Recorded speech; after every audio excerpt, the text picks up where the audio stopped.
هو انا ليه بجد طول السنه ما لعبتش عدل غير في ماتش العين؟ هو انا ليه منظري في الملعب عامل زي الشكل ده؟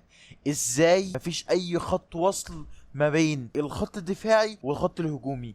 ازاي في الفرق ده كله؟ يعني المساحه الدايره دي ازاي مش موجوده؟ طب هو ليه وسام ابو علي؟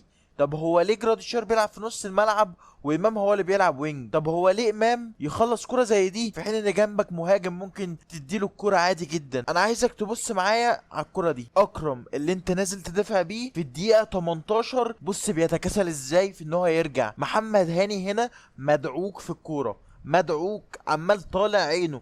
تخيل الدقيقة بقت كام؟ الدقيقة بقت 18 و50 ثانية لسه مرتدش. لاعب الهلال اللي كان معاه على نفس الخط وصل قبل اكرم. متخيل الكسل؟ طب قول لي ازاي الجاب ما بين الخطين كده؟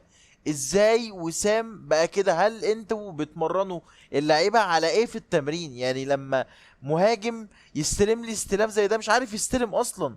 طب ازاي يا جماعه؟ ولا يحيى عطية الله؟ ليه يحيى عطية الله؟ قول لي ليه يحيى عطية الله؟ طب ليه كولر؟ لا ليه كولر دي؟ انا هتمنى من كل قلبي ان هو يخسر ماتش بيراميدز عشان تكون النهايه. حد يجاوبني بقى وبكل صراحه، ايه فكره ان جراديشار هو اللي ينزل في نص الملعب؟ ليه جراديشار ينزل في نص الملعب ما دام انت عندك لعيب اصلا نص ملعب؟ طب ليه عمر كمال؟ طب هو ليه ما فيش مدير كوره يحمي لاعيبتي من الحكم اللي بيضربهم؟